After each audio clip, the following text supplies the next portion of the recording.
In this video, we are going to be analysing Tesla ticker TSLA. Now, we are up near enough 3% on the day, quite a strong uptrend, at least in the intraday chart.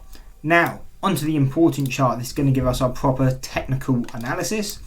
And now we obviously pushed down to around 170 and we got a strong bounce. Now, and even 165. Now, firstly, why is this? You go back, you check our previous analysis video before it hit this level. We said, where would we get a bounce? Around 70 to around $65. Why was that? That's our first deviation on the 1 year chart and also our first deviation on the 6 month. So we know coming into this level, you expect a bounce, especially at this lower level, because again, we hit that first deviation on the 6 month before, came back to retest it. So again, we weren't as interested in that, but we hadn't touched the first deviation on the 1 year. So again, we know the first time we come into it, you expect a bounce. So that's exactly what we got here. And so again, that was the first trade setup. Now, what are we looking at going forward?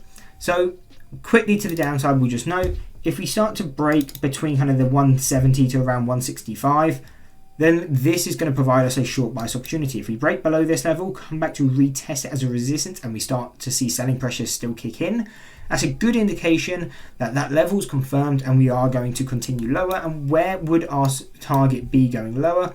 And that would be 122.50 and 117. Now again, these are targets if you're trading at short bias, but these are also, like we expected here, bounce targets. So when you come into this level, we expect at a minimum a bounce off this level, but also could be a reversal level. But that's why we play it kind of like mainly as a bounce play, because we get in, we have say a 1 point stop,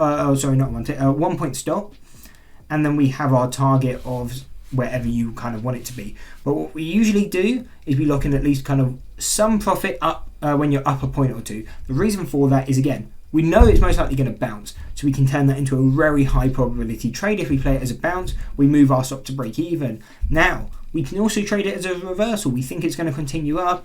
Again, we never know if it's going to continue. So instead, we move our stop to break even. We can then move our target to 170. Let's say we locked in, 20% of our size up a few points. So even if then the trade goes against us, cool, we make, $100 on it, let's say. And that's where our stop is. That kind of then the smallest we can make is $100, and we're only risking about $100 to $200 on the trade anyway. But if this ends up being a reversal point, which again happens quite a lot of the time, especially when you're trading these second or third deviations, your upside on this, is 30 points.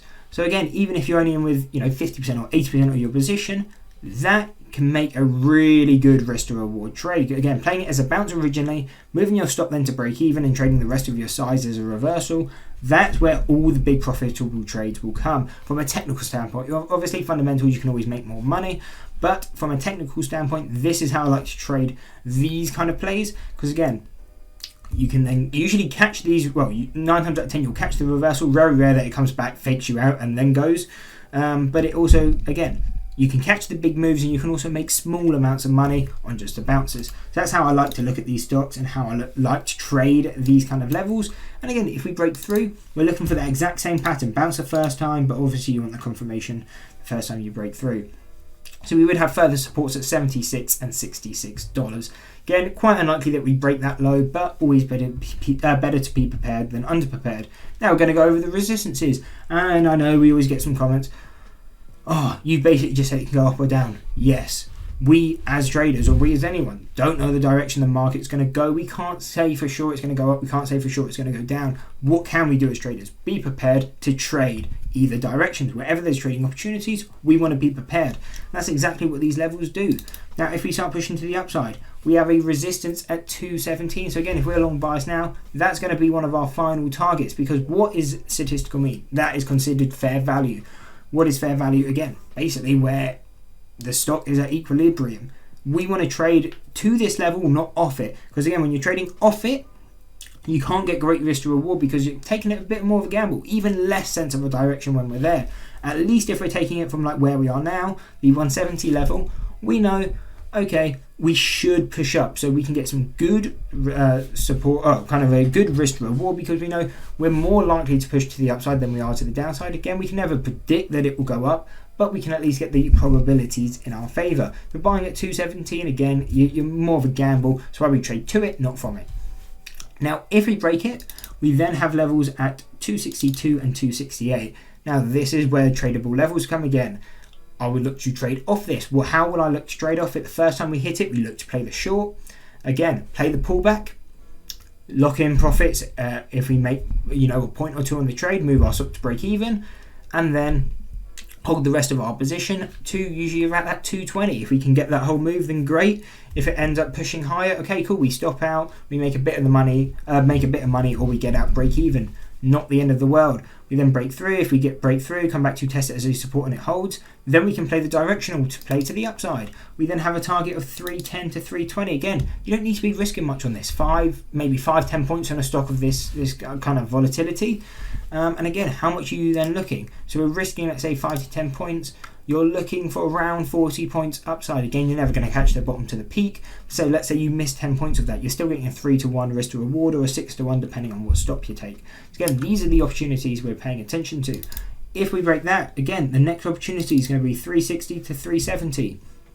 And final levels at 405 and 420.